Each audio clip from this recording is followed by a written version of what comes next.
Imagine waking up with the world's worst headache, your memory a complete blank.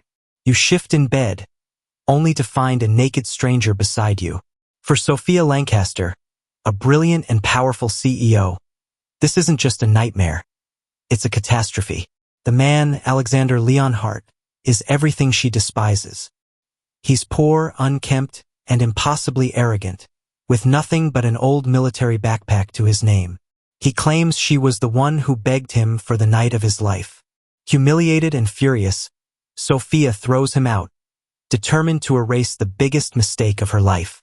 But what if the man she dismissed as a parasite holds the keys to a world of unimaginable power? What if the loser she wants to forget is the one man she can never escape? Stay tuned to Quinn Timeless Tales, as we unravel a story where one night of chaos leads to a destiny that will change everything. A woman woke up with a pounding headache, her body feeling heavy and sluggish. As she shifted slightly, she was shocked to find an undressed stranger lying next to her. WTF? She jolted awake, freezing in place. How did she end up in a stranger's bed? Then, a terrifying realization hit her. She was undressed too. Just then, Alexander Leonhart stirred. His dark eyes fluttered open and locked onto the woman's. Wow, last night was incredible. Want to keep going? Alex sat up casually, completely at ease, his flawless body on full display. He grabbed a bottle of water from the bedside table and offered it to her. Here, drink this. You must be thirsty. We can pick up where we left off if you're up for it. Unable to contain her fear and anger any longer, the woman's hand moved on its own, slapping him hard across the face. Who are you? How did I end up here? What have you done to me? Alex blinked, his cheek stinging from the slap. He looked at the woman in front of him, a mesmerizing beauty with silky hair and a body that radiated perfection. Her face was a storm of anger and panic, but her very presence made his desire stir once again. You! Sophia Lancaster screamed in despair. You better tell me who you are. Calm down. Alex stared at her. You ran to me and asked me to sleep with you. Don't you remember? Impossible, Sophia denied, shaking her head vehemently. It was impossible that she would chase after a man, especially a stranger. You must have done something to me. She felt the rough texture of the blanket against her bare skin. Confusion and fear swirled in her mind as she looked around the room, her eyes darting frantically. The man's old military backpack and plain clothes caught her attention. Nothing in this hotel room indicated wealth. The smartphone on the nightstand was a cheap one with a cracked screen. With one glance, Sophia realized the man she had slept with was far from wealthy, just an ordinary man who struggled daily to make ends meet. Watch your accusations, Alex said calmly. I'm a gentleman, and I would never force anyone. You were the one who came to me, hugged me, kissed me, and begged me to sleep with you. Liar! Sophia's eyes opened wide in agony. This is my hotel room. You can check the CCTV if you want. See if you came here or if I kidnapped you. Sophia didn't believe a word the man was saying, but suddenly, a memory flashed before her eyes. She was supposed to have a meeting with Calvin Lecter, the CEO of a rival company, to discuss the ongoing price war that was causing her business to suffer. She had thought they were meeting to find a solution, but it turned out Calvin had nasty intentions from the start. He had drugged her, hoping to take advantage of her. She remembered managing to escape with the help of his bodyguard, but as she ran from them, she stumbled across a man opening a door. Desperate, she had hoped to hide in his room for a while, but the drug Calvin had given her was a potent aphrodisiac, which made her desires flare uncontrollably. A sudden sharp headache hit Sophia as the memories flooded back. Oh no! How could this happen? Do you remember now? Alex smirked. You were the one begging. Shut up. Sophia's face turned bright red with shame and fury. Under the drug's influence, everything had seemed to make sense at the time, but now everything felt so wrong. Tisk! Listen, I'm a gentleman, Alex offered sincerely, trying to make amends. I took your virginity. I'll marry you. How about that? Sophia scoffed, her disbelief mixing with disgust. You want to marry me? Do you even know who I am? She was one of the top beauties in Vancouver, with a rising career as a young CEO. Wealthy men were something she'd never run out of. And yet here was this poor man, trying to use this situation to bind her with marriage. He was clearly just another parasite, hoping to latch onto a wealthy woman like her and live off her success. Well, I just arrived in Vancouver this afternoon, so I don't know anyone here yet, Alex said earnestly. But I can assure you, you won't need to worry about anything for the rest of your life if you marry me. Sophia scoffed again, her disdain clear. With your old military backpack? And those scars on your body? I guess you're some low-rank soldier, just returned from a war zone. Your 1 month's salary wouldn't even cover my expenses for a single day. And you dare ask to marry me? Sophia was furious. How shameless this man was. Believe me, Alex said, his voice low and firm. I'm not what you think. I'm more powerful than any man you've ever met. You're truly unruly, uneducated, and nothing more than a frog in a well, thinking you're so great. Sophia scoffed with disdain.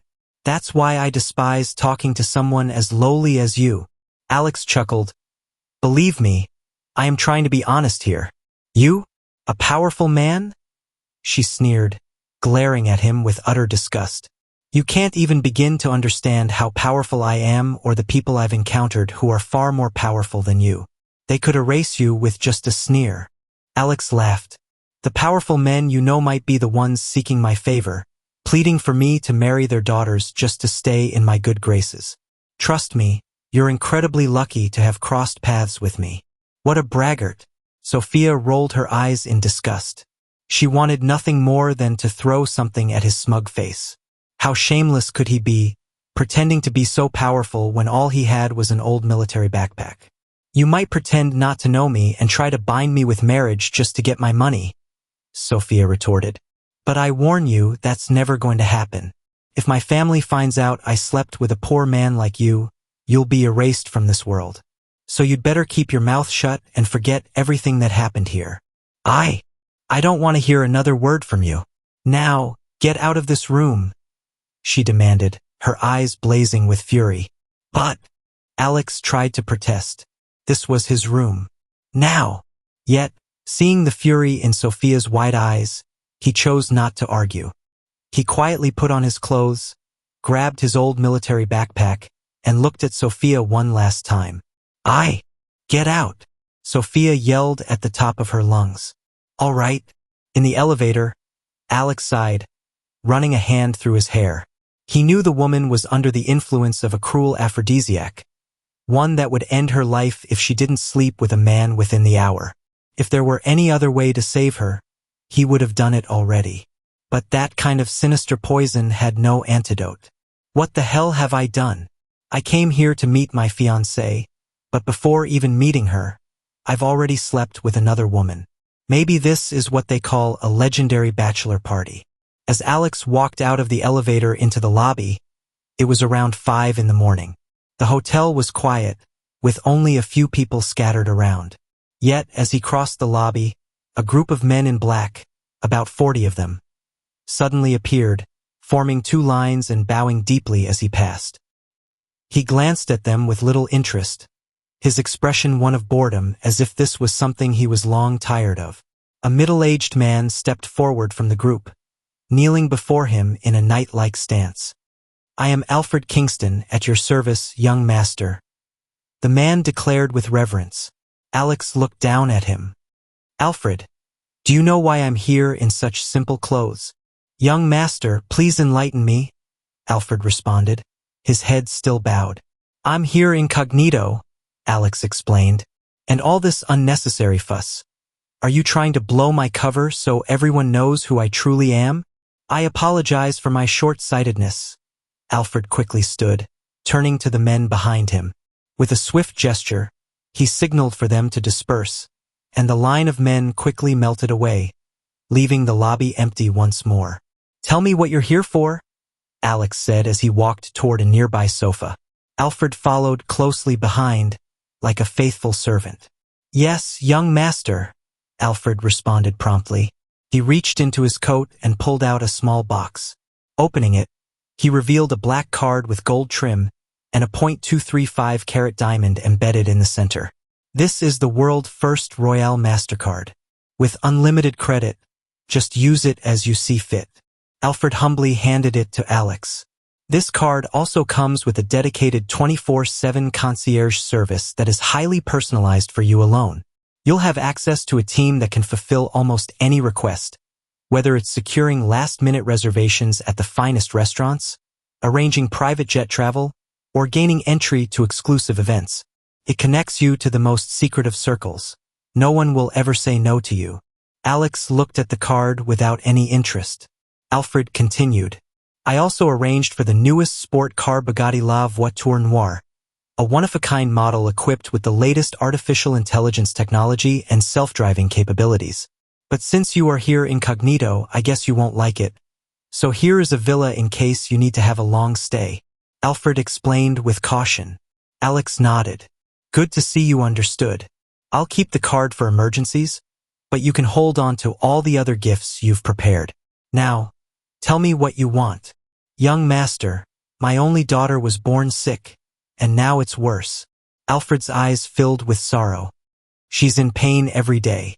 I've seen every doctor, spent a fortune, tried everything. Nothing helps. She's only getting worse. Please help her. I'll do anything. Alex gazed at him calmly. I'll meet your daughter tomorrow. Alfred was stunned. He hadn't expected His Highness would agree to lend a helping hand so easily. He grabbed Alex's hand, bowed in gratitude. Thank you, my lord, he whispered, his words heavy with all he felt. Previously, Alfred hadn't believed his luck when his leader mentioned Alex's visit to Vancouver. He wasn't entirely sure who Alex was. However, what he was certain of was that even his leader must kneel before Alex. If Alex was displeased, millions of lives could vanish. But if he was satisfied, even the dying could live. As the head of the Kingswell organization in Vancouver, Alfred had heard the rumors about a high-ranking figure known as God's Hand, the disciple of the immortal sage. Even the dying could be healed by his touch. So he had done everything to ensure Alex would be satisfied. Young master, Alfred asked, I heard you're on an important mission. Tell me how I can assist. In Vancouver, nothing is beyond your reach. If you command right, even the government won't go left. I do indeed need your help, Alex said. He had 3 critical tasks ahead. Find someone for me. I don't have a name, just a nickname. They call him Joe. No picture either. When he was younger, he had ended up on the streets in Vancouver, only to flee from danger. The one with the nickname Joe was the person who had helped him out.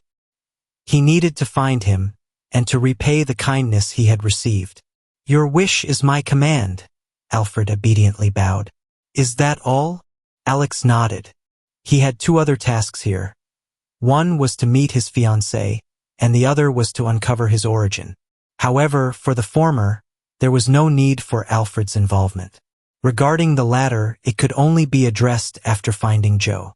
Young master, Alfred began cautiously, when a high-ranking Kingswell member visits, I'm supposed to organize a banquet, invite the city's elite, top businessmen, top actresses, politicians, and I have prepared. He watched Alex's face as he explained. But when he noticed a slight furrow in Alex's brow, he quickly adjusted. But since you're incognito, you'd prefer to skip the banquet, correct? Alex nodded with a smile. I'll cancel it immediately, then, Alfred responded immediately. Always remember, no need for such a fuss, Alex commanded. Alfred bowed in acknowledgement. Parting with Alfred, Alex stepped out and called a taxi, giving him an address. He had to meet with his fiancée. His master said that woman was his fate, written in the Akashic record, and she was also the key for Alex in finding his mother in the future. An hour later, Alex arrived on West 4th Avenue in West Vancouver, an affluent neighborhood with ocean views, mountain backdrops, and multi-million-dollar estates. As he reached for the gates bell, a luxury car pulled up. The driver stepped out, and their eyes locked. Both, surprised, spoke at once. You! What are you doing here? they both exclaimed, overlapping. Sophia's eyes narrowed. Don't tell me you're stalking me now. Alex raised an eyebrow. Stalking you? I have better things to do. Of course. Sophia shot back, arms crossed. I suppose you're here to beg for money. Should have known you'd stoop that low. Money? I don't need your charity, Alex retorted. I'm here for something more important. Sophia didn't believe a single word Alex said. Her voice dripped with sarcasm. Another scheme? Trying to marry into wealth, maybe?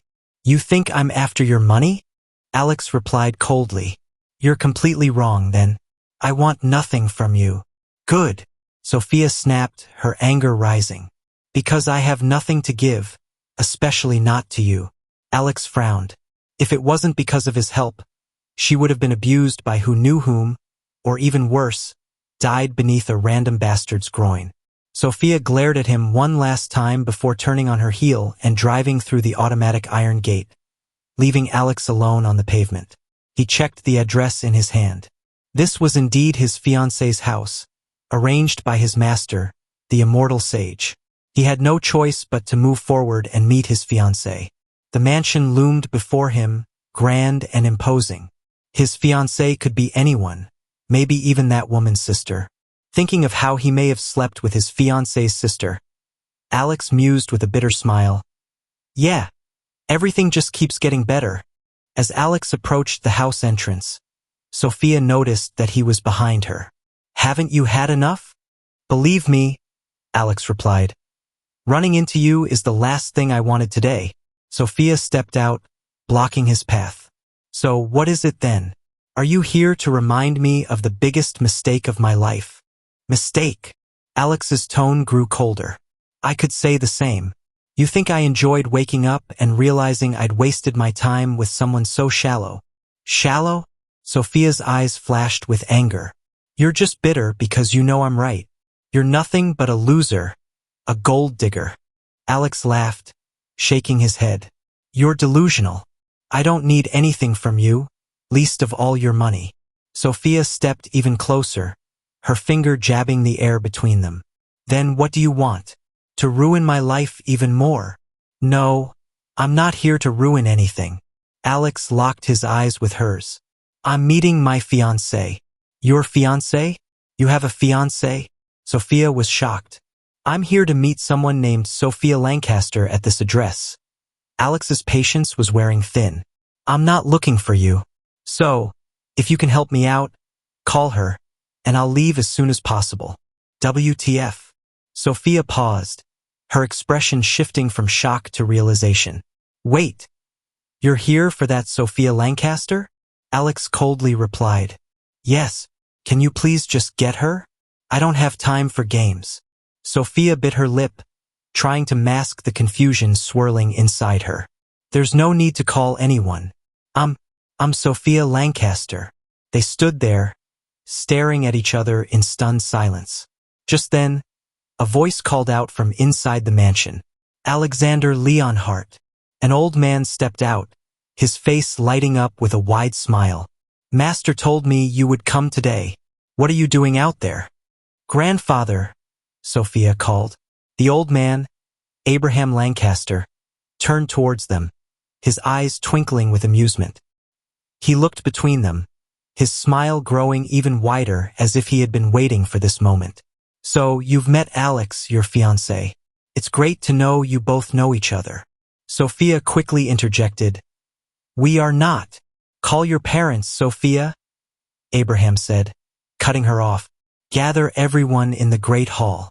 I have an announcement. You both are going to get married today. Sophia stood, shocked. Finally, my long-held wish can be fulfilled today. Abraham's voice trembled with happiness. He walked over to Alex, his hand reaching out to grasp Alex's. Come, let's go to the great hall. You'll meet your in-laws. Sophia watched them walk away, disbelief and anger surging through her. She had lost her virginity to that man, and now she was supposed to lose her future too. This can't be happening. She had dreamed of an extraordinary fiancé, someone worthy, someone heroic, not any rubbish.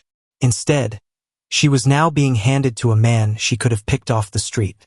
As CEO of Lancaster Group, known for her beauty and bright future, how could she marry such a man? What would people think? No, she decided. I'll stop this marriage, no matter the cost. In the great hall, Abraham guided Alex to an honored seat. How is Master? Still healthy after 100 years, Alex replied. You're young, successful, and humble. I'm fortunate to have a grandson-in-law like you. Sophia is a good person. Please give her a chance to get to know you better.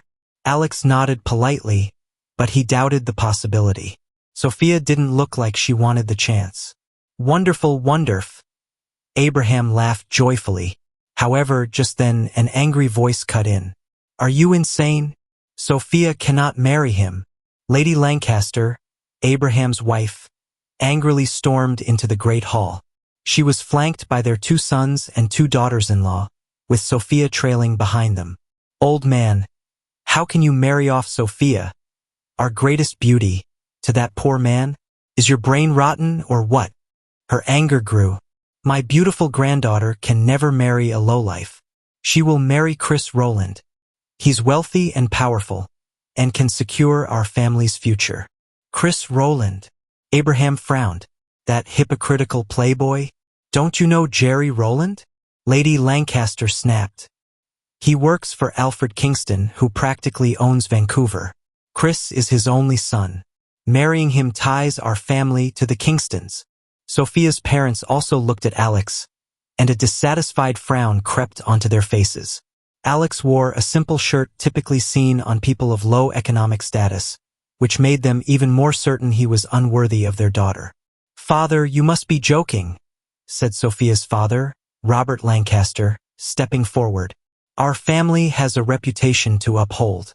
Marrying Sophia to him, he gestured disdainfully at Alex, would make us a laughingstock in Vancouver's high society. Sophia's mother, Eleanor, added with a sneer. We have spent millions raising Sophia to be a prize. We will not throw her away on a common soldier who probably has nothing to his name but PTSD and a meager pension. Alex remained seated, his expression unchanged.